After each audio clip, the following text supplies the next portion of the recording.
Good evening, folks. This is Jay from Jaytalk.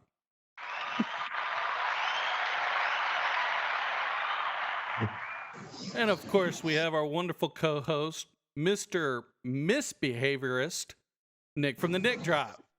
What do you mean, Mr. Misbehaviorist? What is that? Is that a new word? Yes, exactly. Misbehaviorist? Yes. Oh, So, I've been called a lot of things in my time, Jay, but misbehaviorist? All right, that's something. I thought it would go well with what we're talking about today. You just made that up. Exactly. I'll take it. Okay, there you go. And of course, we love to welcome our guest, star of our own TED Talk, Julie Overstreet. Hello. How are you? I'm doing very well. How are you? I'm good. So, yes, I like to make it fun. So, Yes. Anyway. I think the only reason you put me on here is for the comic relief. Well, I'm just saying. So introduce yourself to the rest of the world here, Julie, for those who haven't seen your TED Talk. Okay. So my name's Julie Overstreet. I work right now for Woodland Springs Hospital, which is a psychiatric hospital located in Conroe. I do business development, which is a lot of outreach, but I also have a very big passion and heart for mental health education, primarily because not only do I work in the mental health field, but I am a peer, which means I live with mental illness. I have family members that live with mental illness. And so I feel like, I guess, spreading education about mental health and mental wellness, it could just save a whole lot of heartbreak. So true there. Absolutely true. Yeah. So you also are involved in the Talk Saves Lives for the American Foundation for Suicide Prevention. Yeah, I do some volunteer work for Talk Saves Lives. For American Foundation of Suicide Prevention, I teach Talk Saves Lives for them. I also do some volunteer work for NAMI, the National Alliance on Mental Illness. I'm the former director of development for NAMI Brazos Valley. And what I figured out is that once you work for a nonprofit, you never actually stop working for the nonprofit. You basically just stop getting paid, but whatever, I love it. There's a number of classes that I teach for NAMI. I'm also certified to do support groups, and I'm also certified by the National Council on Behavioral Health to do mental health first aid. Oh, amazing. That's amazing. It is. Yeah, I love it. And by the way, I did take her class on the mental health first aid. She was my instructor, and I love the class. And if you can take it, I recommend you take it. It's a really great class. So, and yesterday, Nick and I both were guests of the Montgomery County Health, Health Department? Health Department. Mm-hmm. Yeah, it was. So they had a meeting there where you were giving a training, and one of the reasons you invited us to attend is so we could kind of get a gist of how you were doing the training and talking about one of the things that I enjoyed that you talked about was DBT. And for those that don't know what DBT is, it's Dialectical Behavior Therapy. Yes. And so it's a mouthful, but you get used to it. So I'm going to let Julie tell us a little bit about DBT. Okay, well, before I can even start talking about DBT, I have to do my disclosure, which is that I am not a therapist. I am not a clinician, right? So the last thing I want anyone to get out of when I talk about DBT is to think that it's not for them. It's definitely something that folks should look up by themselves. When I talk about DBT, it's from a place of this is what I do for me, and maybe it'll work for you too. So that's a very peer perspective, peer being kind of some verbiage that NAMI uses that means that I'm a person that lives with mental illness. So, that's my disclosure. I don't want to discourage anybody from getting it. And I don't want anybody to take my word for it. I'm not the expert. All of my knowledge, I did study DBT, but I studied DBT because my life depended on it. It wasn't because when I started DBT, I lived in Brenham, Texas, and there were no therapists, much less DBT therapists. So I threw myself into it, like it was a college course, and so I just want to make sure that I'm clear that I'm coming from that perspective. This is DBT informed. I'm not a DBT Well, certified specialist. So that said, DBT has changed my life, and it is a mouthful. But it's dialectical behavioral therapy. If you've ever heard of behavioral therapy, most people have heard of cognitive behavioral therapy. I kind of think of it as like the next wave. So there's CBT, and DBT takes what we knew about that was evidence based and that was proven about CBT, and then just kind of takes it to the next level. It's got 4 modules. The core of all of it is mindfulness, which helps with everything.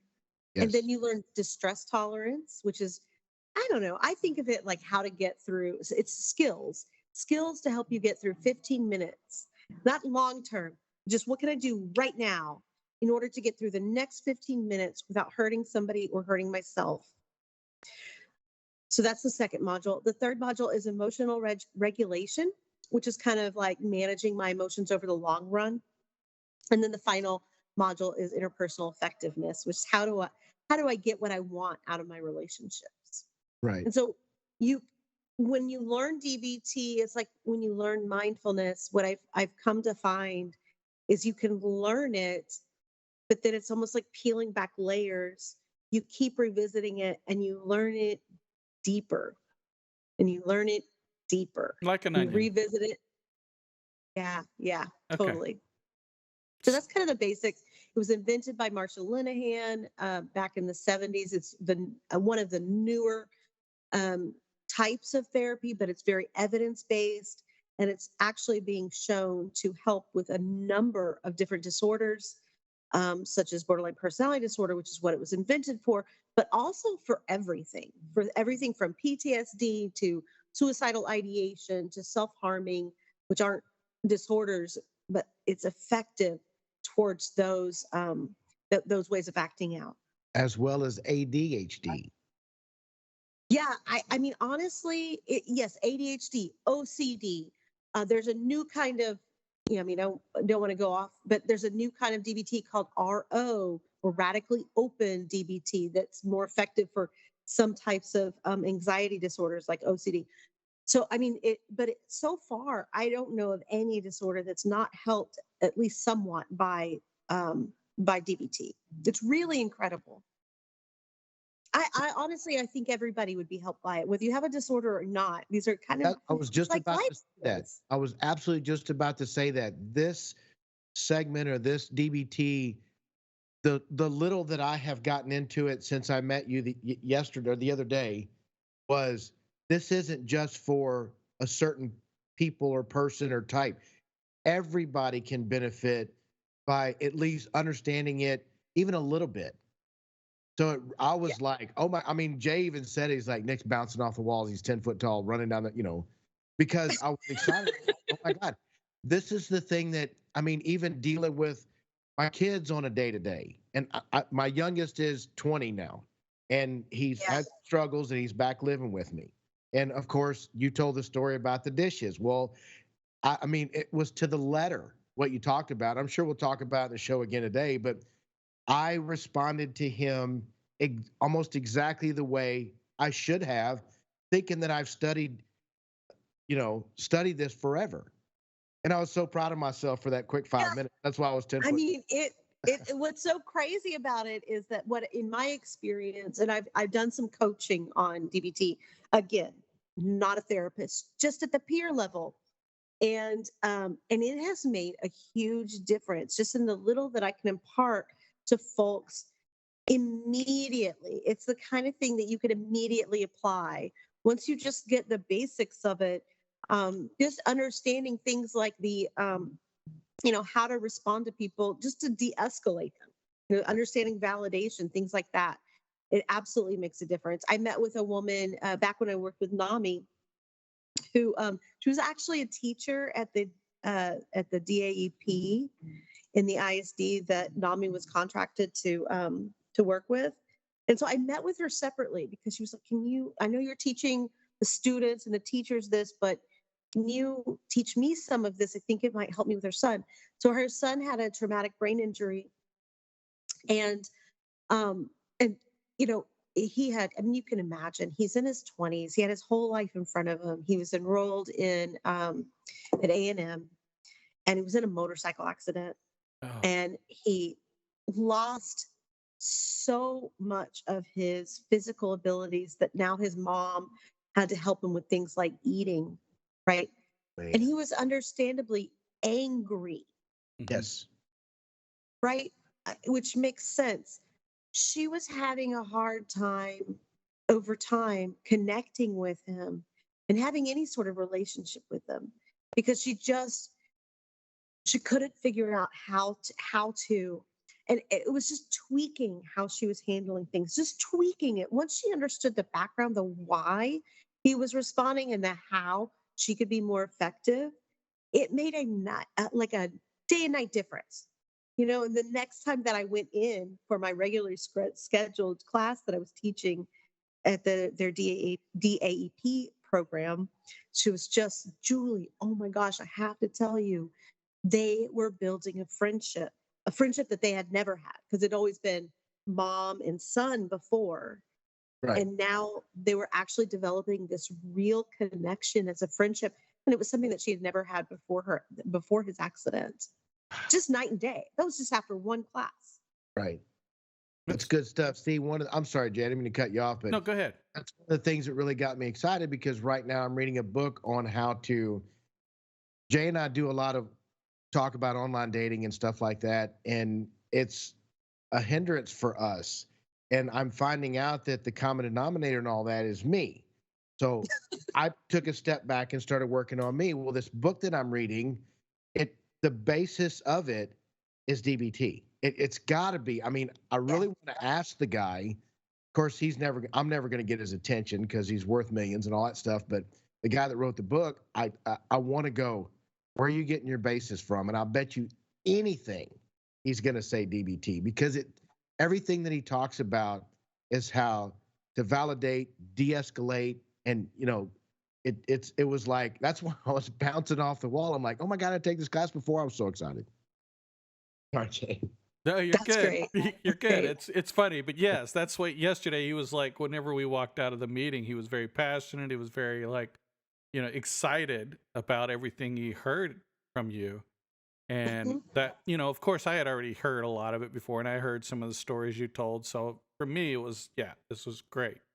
Um, and I think for me, the reason why I like the DBT is for the exact point you said. Peer.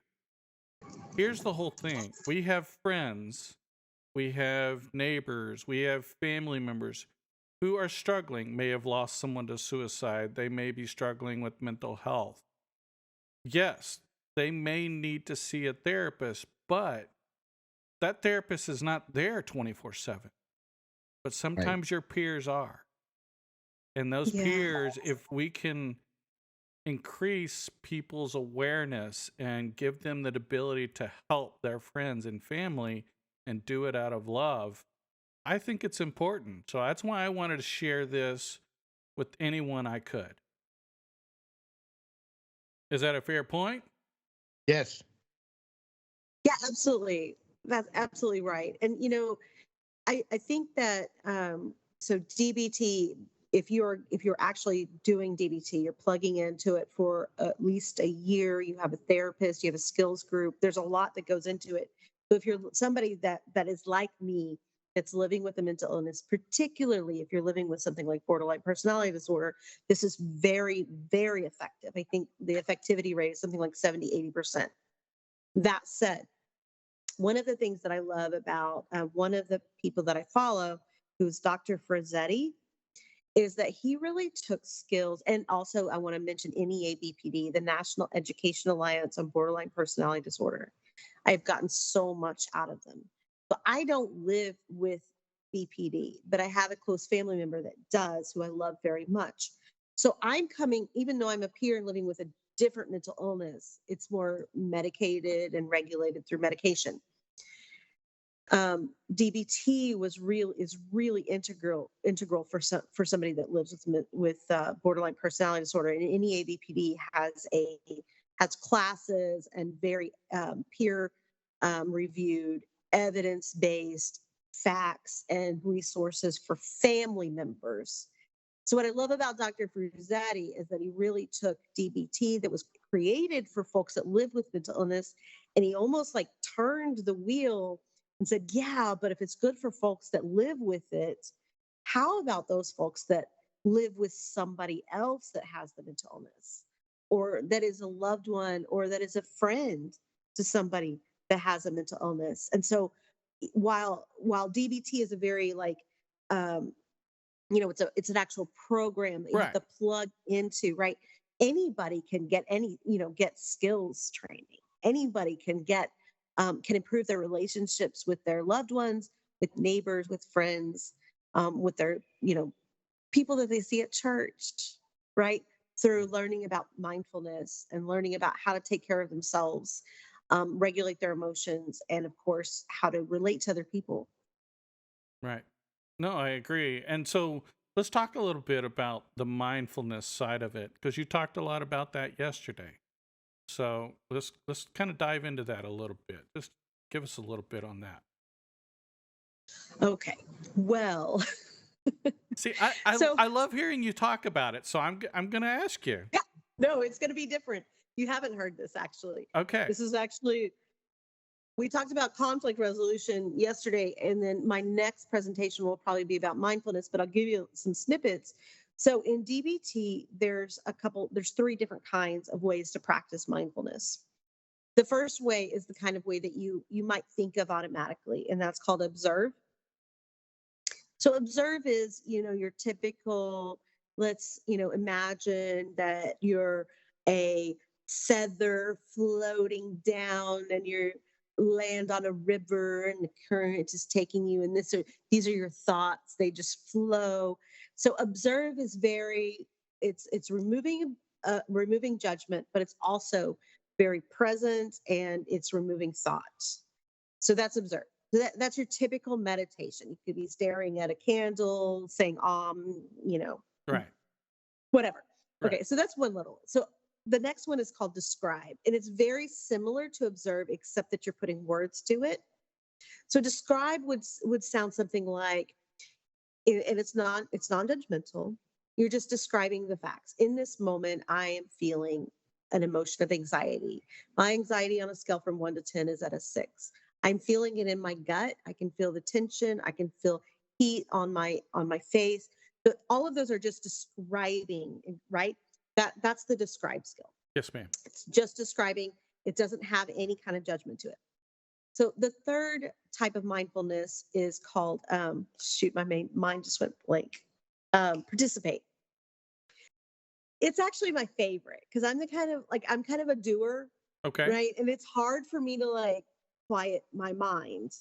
So participate comes naturally to me, but it doesn't come naturally to other people who are. I'm an extrovert, right? So it's easy for me to participate. Participate is the state that you go into when you're no longer thinking about anything, you're just doing. Right. Like it's the like runner's high, right? Or it's where you go when you're listening to your music. You're not thinking about what's for dinner. You're not worried about, whether you're going to get fired tomorrow. You're just in the moment doing the thing. Isn't Okay. that why So they invented TV? what's that? Well, the reason that we watch TV is to forget No, about reality for a no, while. that's more like the opposite of mindfulness. That'd be like Oh, flatlining. okay. Okay. So this Well, isn't okay. this I do isn't that. I do have a great example of participate, okay? Mhm. So there was a couple of weeks ago, we went bowling in our little support group, and we all went to dinner. And I'll be honest with you, Nick, there was something on the menu he wanted, and he mentioned it when we got to the restaurant and, said something about it. But he actually didn't order it. we were so in the moment of talking to each other that he didn't even order it. Now the funny thing is the waiter remembers him talking about it, and he brought it Mhm. anyway, which was really funny. So this was really great. Okay, so but the point is, I think we sat at that restaurant for like 4 hours. I mean, we sat there forever and just in the moment. We weren't really caring about who's around us.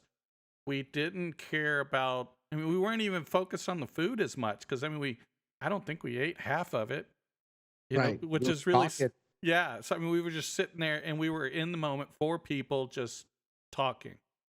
And so I Yeah, think, is that what you're talking about? To participate. You just absolutely. blew That's everything the out. thing with participate. It could be anything. It could be whatever it is that you enjoy doing. It could be painting. It could be riding your bike. It could be bowling. It could be hanging out with friends. Like whatever you can get into in the moment that gets you out of your own head, that's participate. I'll tell you what. One example that I've done in a group setting is, and I might do this because this is their next lesson with the Montgomery County Health Department. Anyways, so I'll bring in like a dozen eggs and have all of the participants try to take their eggs and balance it vertically where it doesn't fall over. Okay. And it's a really silly exercise, but in the moment when everybody is trying to do that, that is all they are thinking about. Yes. They're not thinking about what's for dinner. They're not thinking about their work. They're just in the moment trying to balance an egg. And that's what I love about it is it really mindfulness sounds like I have to be up on some mountain in a cave meditating with my fingers in a particular position, maybe elevating, I don't know. That's what it sounds like, or at least that's the impression that I have. Right. But when you get into it, it's really about getting out of your head, and that's so layered. It's layered because, for one thing, when you do a brain scan of somebody that is in the moment, that is meditating or practicing mindfulness, you'll see that the part of their brain that's lit up is this part of their brain. It's the part that connects the right from the left, the front from the back. It's the exact part of your brain that you need to get from an emotional mind state to a logical mind state. It's the exact part of your brain that you need to get from fight or flight up to here where you can think about long-term goals and consequences. So on one level, just one level, you're exercising this part of your brain, and just like any muscle, the more often you exercise it, the stronger it becomes. You're exercising neurology, right? And I tell folks neurology is like a pathway. If I walk outside my house from my front door to my mailbox through my grass, one time, it's probably not, it's going to break a couple leaves. It's not going to do a big deal. But if I keep on doing it over and over and over again, say I keep doing it for months and months, say I keep doing it for years and years, eventually that creates a path, right?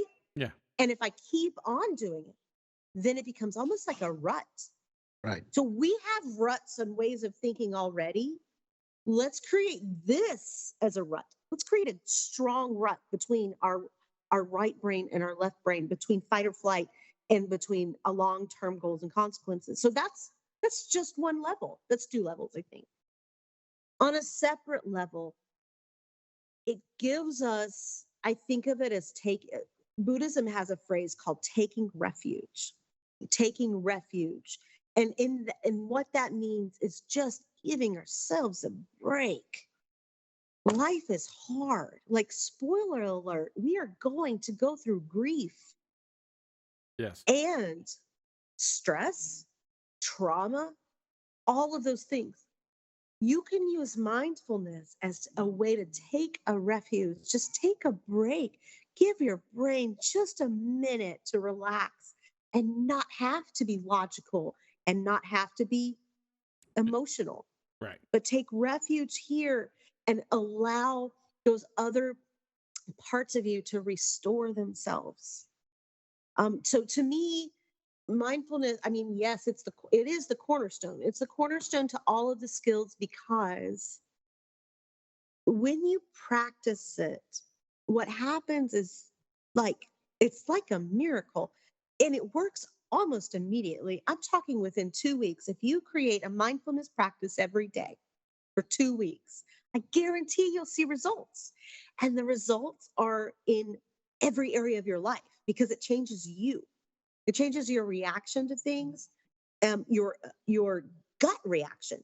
Not even necessarily. I mean, yes, your out loud reaction, but also your gut reaction. So it's almost like it slows down time. You see a thing, you experience an event, or there's something in your environment, and you no longer have to react to it. You have this time to decide how to react to it, to observe it non-judgmentally. And that's the outcome of the practice. And it sounds silly to balance an egg, you know. Another example that I did that was a mindfulness exercise. I went to a conference one time and they opened it with 2 mindfulness activities. The first one used the skill observe. And so it was one of those kind of guided meditations. Imagine that you're a cloud and you're drifting with the wind and nothing can pull you down and you're just looking over the earth and your feelings are way down there and yada, yada, yada.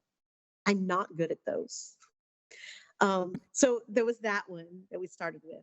And then this other lady came out and she was Brazilian, I think, or Italian. And she spoke Italian.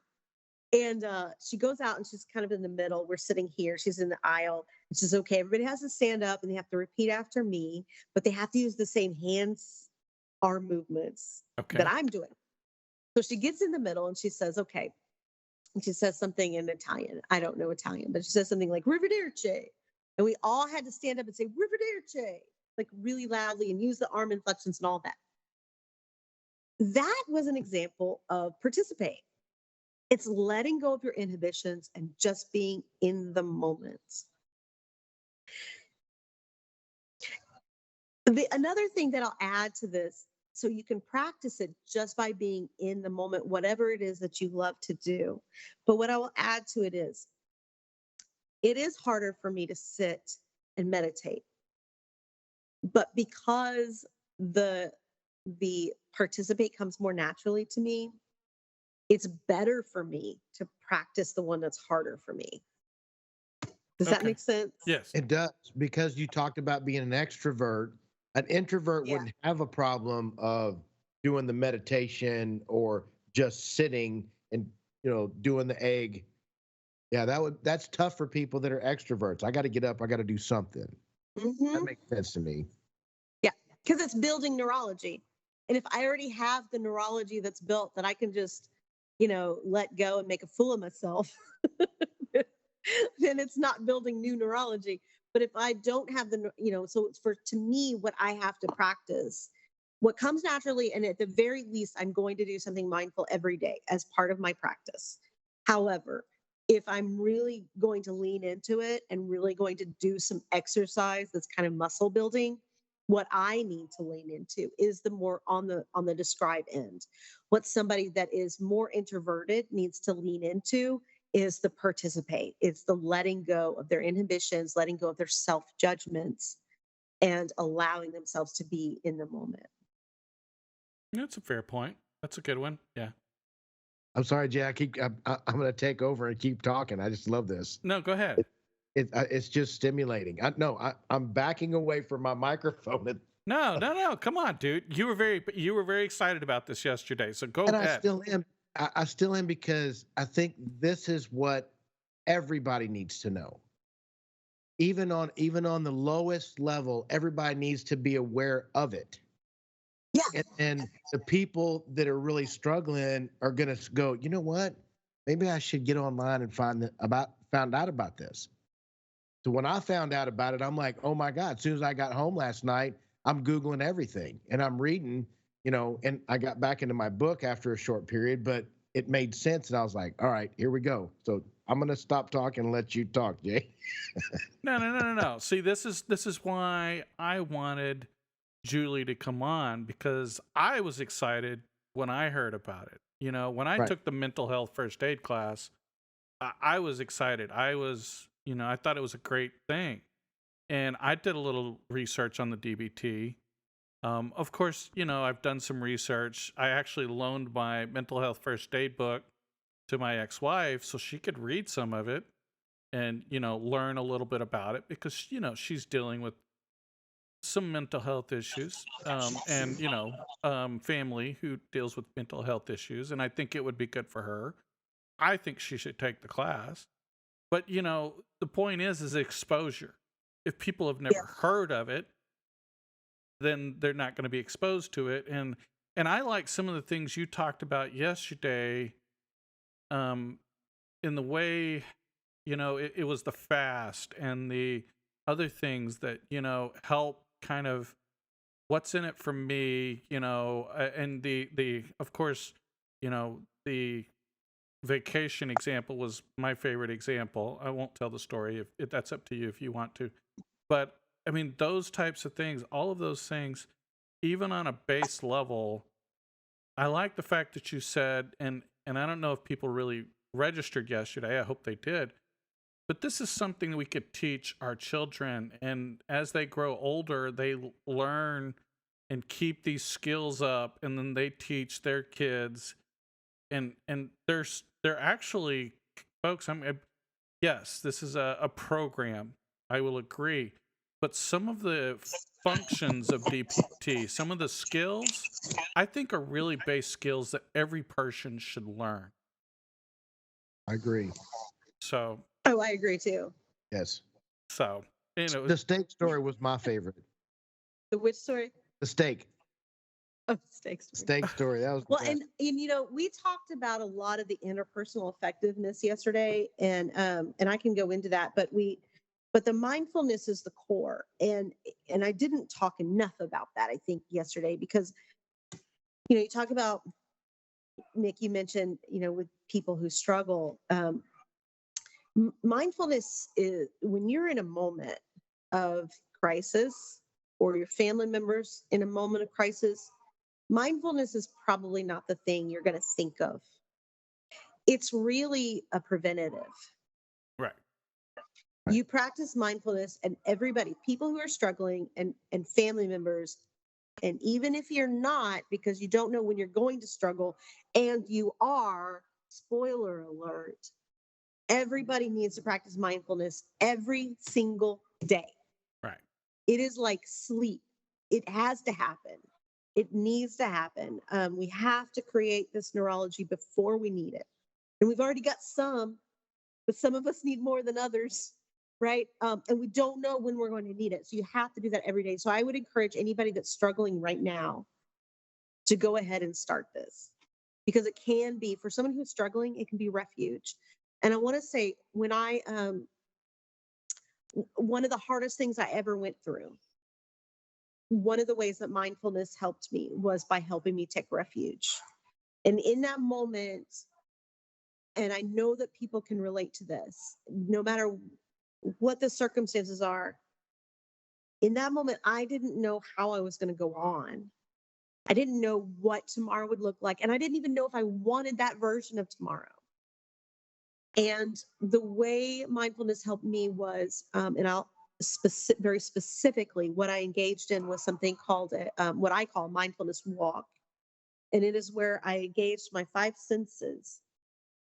The bottom line is, the science behind it is that the place in your brain that processes your 5 senses, smell, sight, hearing, texture, all that. Yeah. Yeah. So the place in your brain that processes that is a different place in your brain than processes emotions.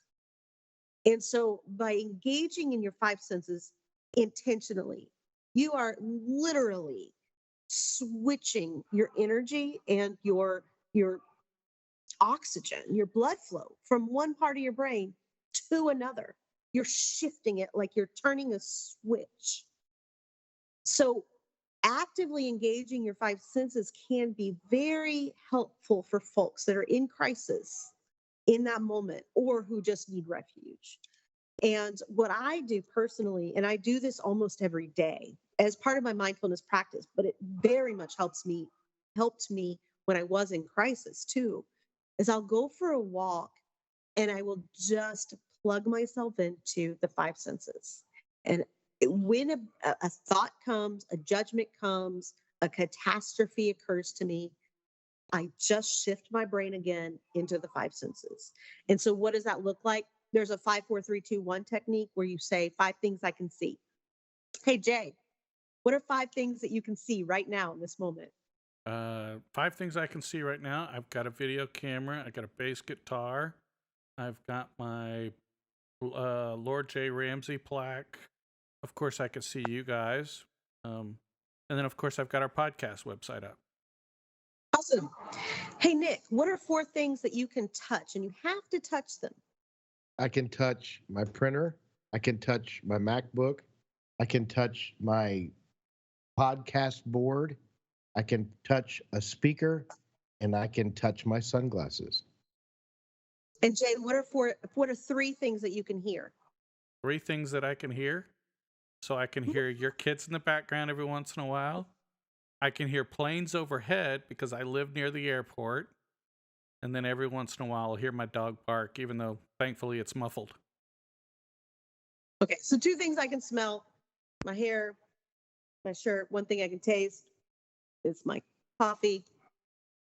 In this moment, Jay, Nick, and Julie are more present than we were in the last moment. Do you not feel that? No, I Do you agree. feel it? Yeah. It's absolutely true. It brings you back present. It pulls you back into this moment. And even though our minds were not wandering, even though we were already present, we're that much more present because we have absolutely shut off everything else except for the part of our brain that feels the senses. So what I do for myself every day as part of my practice, almost every day, is I know I have to walk my dog anyway. And so I make it a mindfulness walk and I tune into my five senses. And it doesn't have to be the 5, 4, 3, 2, 1. That's a handy, easy way to remember it.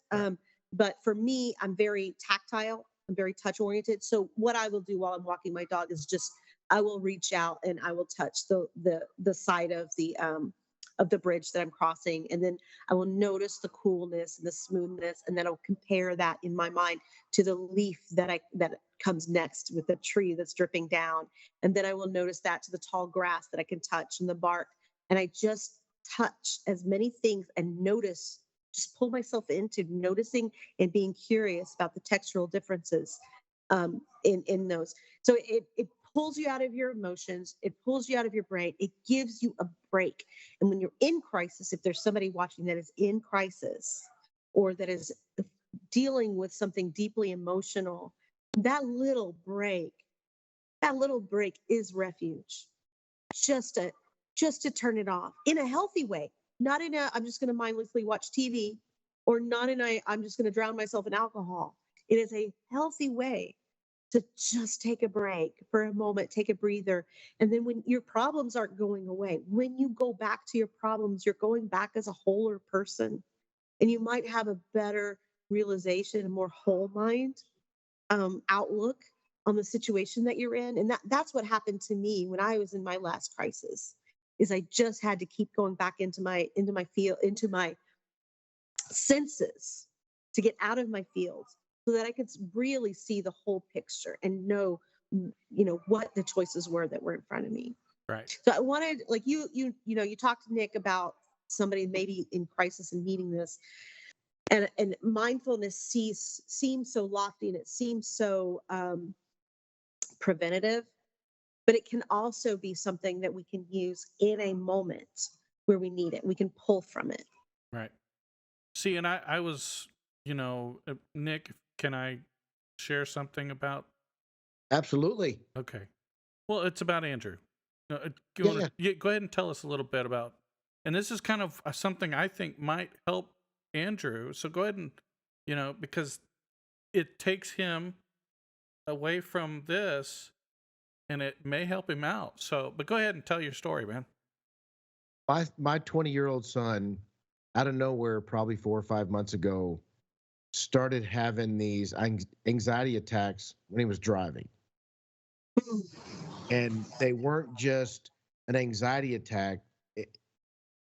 We still haven't, the doctors the neurologists, they're all doing studies. They're fixing to do some sleep studies on him and things like that.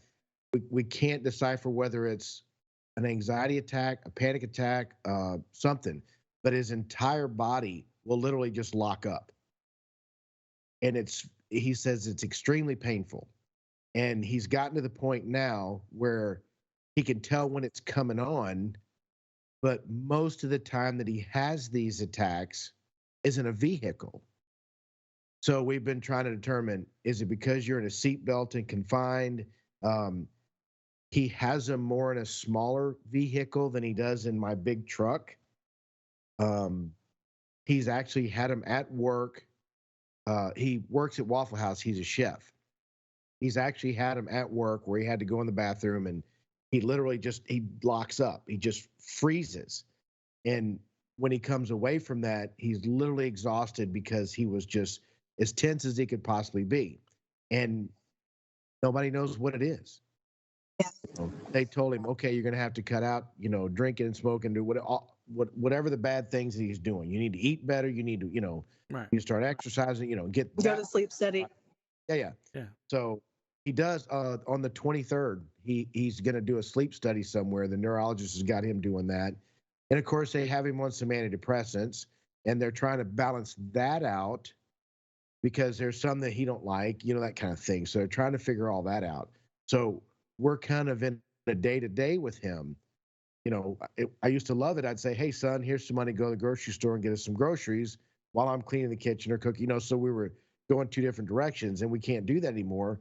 He's absolutely deathly afraid of getting behind the wheel. Yeah. So He's almost having a panic attack without having a panic attack. Yeah. On occasion, he might have it in the passenger seat of a car. But like I said, we've talked about this so much. He's never had it in my big truck, but in some of the smaller cars in the passenger seat, he doesn't even put the seatbelt on anymore. So he immediately gets on his phone, and that kind of catches me off guard because a lot of people can't read in a moving vehicle because it disorients them, right? So I'm thinking, if you're on your phone, wouldn't that activate it? So we've gone through so many scenarios with this, and we have no idea. None. Yeah. So Well, I'll tell you, like the first time I had a panic attack, I was actually training to do mental health first aid, and I had already like done trainings on skills for panic and anxiety. And so that was kind of like luckily, because when it happened, I thought I was going to die. Like I thought I was literally dying, and it was really intense and really scary. And the first thing I did was get on my phone. Really? Yeah, because I think the phone can be such a left brain kind of thing. Like, first of all, it's like an automatic, like we just reach for our phone. If there's any kind of anything, reach for our phone, right? I play a lot of like Sudoku, and I have like support groups on my phone, and so to me, like it's a very like left brain, or it's a calming, it has a calming effect just to have it. It's a tool. I'm not helpless. I'm not helpless. I have a phone. Right. And so I think that helped like get me out of that feeling of like immediate like helplessness. I'm going to die. There's nothing I can do. When I was able to like just get a small amount of like brain thought, I remembered to breathe. Breathing techniques are really helpful for anxiety. So learning like what works for him. There's paced breathing. And there's a whole bunch of different kinds of paced breathing that I won't go into, but you can YouTube it. So like learning a type of paced breathing technique that works for him, and then tuning into this 5 senses, the 5, 4, 3, 2, 1, absolutely helps get you back into your body and out of your panic. I'm not a clinician, but that's what I did, and it worked so well. It took me from absolutely thinking I was going to die to being able to rejoin the class. And it didn't take very long, probably like, I don't know, 5 or 10 minutes. And nobody noticed. I mean, I like wrote a little note to my husband who was taking the class with me. that I was going to sit the next exercise out. Um, but it really didn't take long. And then so then like 10 years passed and I never had another episode again. And then I recently, within the last year, started having them again in my car. And that's a whole next level of scary because you're driving, Right. you're driving this weapon, you know, that can hurt yourself and hurt other people. And also having this panic attack. And so, I had to plug myself back into therapy and revisit all of my skills, practicing mindfulness, like making sure, like he's doing, that all those vulnerability factors, I'm sleeping right, I'm eating right, I'm exercising, I'm taking my medication, I'm not drinking, I'm not doing, mind altering drugs. All of those things reduce your vulnerability, right, to having an episode. So all those things are definitely required. And then on top of it, like the thing with another concept in DBT is called pre-coping. And that's like, I think of it like packing a suitcase of the skills that you're going to need when you need them. But you think about it beforehand, before it happens. So, and practice it like a fire drill. So if there was a fire right now, you would already know the escape route, and having having a panic attack is like being in a fire. You couldn't explain your address while you're on fire. You couldn't give somebody directions or explain something logical while you're on fire. And your brain is literally like, feels like it's on fire. You have to have had already practiced these skills in order for them to be available to you. You have to have created that pathway and practice it so often that it is a clear option, an escape route. And so, I'm, again, not a clinician, but I mean, all of those things to me sound like exactly what he should be doing as far as his vulnerability factors. And then also practicing mindfulness every day. And then pre-coping by learning a breathing technique and learning how to like delve into his five senses and doing that as a practice. Like, okay, you have panic attack. What are you going to do? Sure. 1, 2, 3, go. Right. Stop, drop, and roll. Right. Right. It's yeah. It's for me. My stop, drop, and roll was grabbing my phone and then breathing and then going into my five senses. That was my stop, drop, and roll. Well, see, Nice. And I don't know. sorry, I wanted to interject real quick. I didn't mean to interrupt. But the interesting thing is like, I think Nick has said an example, and this is a reason why I kind of brought it up, is because other people can relate, is his son will call either his mom or his dad. And here's the beauty of it. If Nick knows, and his son's like, Dad, I'm starting to feel like I'm going to go into a panic attack. I don't know what to do. And he's starting to freak out. It's like, okay, what do you see? Give me 5 things you see. Okay. And it's like, make his son start doing that. And then that kind of can help him out. And as his son notices, oh, this helped, it will help his son to start practicing those skills too. Right. Well, and you know what that is, Jay? It's algae, right? Yes. You're going to assess for risk. You're going to listen non-judgmentally. You're going to go through. So, Nick, you probably need to go to mental health first aid. You need to attend that class. Now you see why I'm excited? That's part of it. You really do, because that's one of the scenarios that we go through. And then, so when you're giving information, which is the third step, you're going to give information that's going to give him hope. Sorry. So giving information is things like saying, okay, you know what? It sounds like you're having a panic attack. And we've been through that before. You've got through 100% of them. And I'm going to be right here with you while we get through this one. And then you're going to move to those encouragement, right? So encouraging professional help, sure, but also encouraging self-help strategies. And then encouraging self-help strategies is going to be, let's breathe. Let's take a moment and remember to breathe. Breathe in, pause, breathe out. An easy technique, the breathing technique that I use is 4 seconds in, pause, 6 seconds out. It's almost like a sigh. But I do encourage you to look up your own, find out what he's comfortable with, and then practice that. And then we'll breathe together. And now that we're breathing, because that's going to increase the oxygen. It's not just that breathing relaxes us, right? It's about getting breath, air to your brain. Because when your body tenses up like that and you're on fire and you're in this fight or flight panic, you're forgetting to breathe. You really are kind of holding your breath. And then your sight starts getting dimmer and you can think less and less. So remember to breathe. And then after the breathing, then, all right, we're going to do the 5, 4, 3, 2, 1, just like we practiced. Tell me 5 things. So it really, like, to me, the point, I mean, there's a couple points, but I do want to reiterate, it's about practicing it before it happens, not just knowing what to do when it happens. You've got to create that fire drill. It's going to create, not only is it going to create kind of muscle memory in him, but it also creates a level of comfort that you're not just springing this on him where he's got like something else he has to do, like he's got to do homework right now while he's on fire. Right. Right. But it's like, just like we practiced, let's Uh, go to the 5, 4, 3, 2, 1 thing, and and be all calm, calm during it, assertive but not aggressive, and act confident during the whole thing. I mean, again, I'm not a therapist. I am not, like, I'm a person that had panic attacks, right?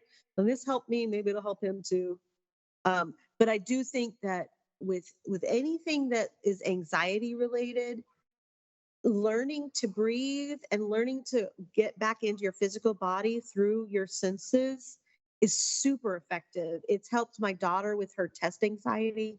She used to like pull her hair out when she had to take a test. And like, it's so portable. You don't have to have any like special tool Right. to go back What into I your like about it. senses. Yeah. You can do it. Nobody knows that you're doing it. Yeah. He's You really do it good when at you're the breathing part. But good. I like the 5 senses part of it too, because all of a sudden, while he's trying to focus on his breathing, getting oxygen to his brain, you could take everything away from that and say, hey, what are the 5 things that you could touch? See, whatever.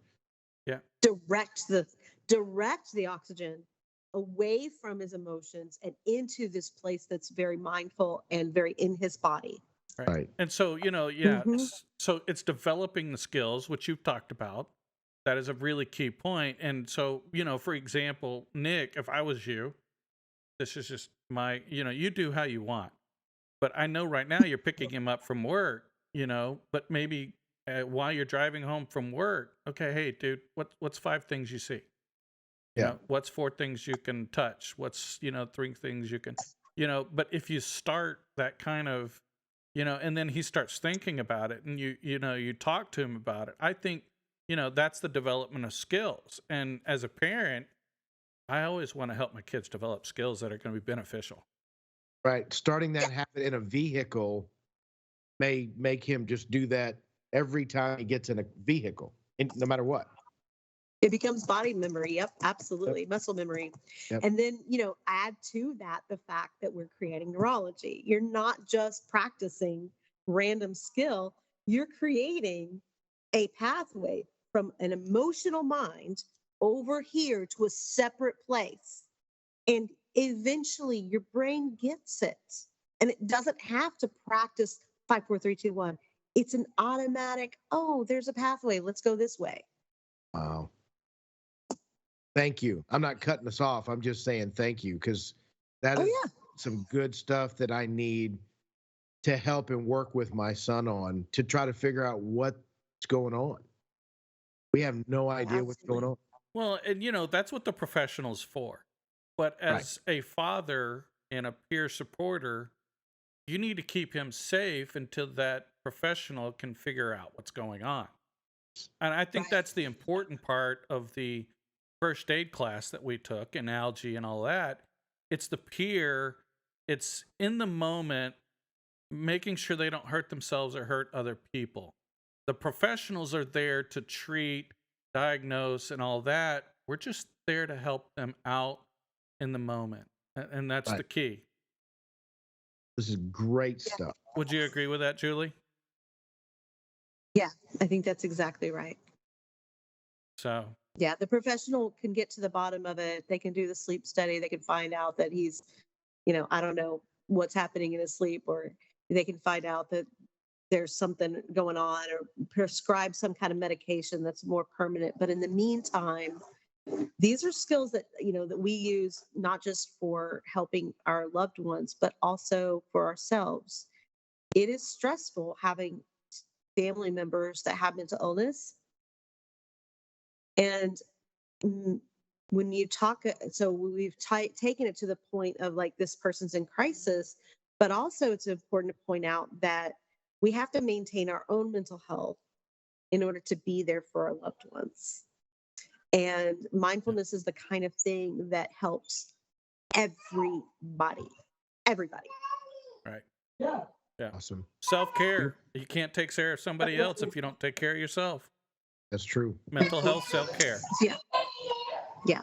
And if you practice it yourself, when it comes down to somebody else being in crisis, or even just a family member that's having to deal with their own loved one that is in crisis, right? You can walk them through this and say, well, you know what? I learned this. It helped me. Maybe it'll help you too. And coming of it from that perspective is also sometimes even more credible than it coming from a doctor. Yes.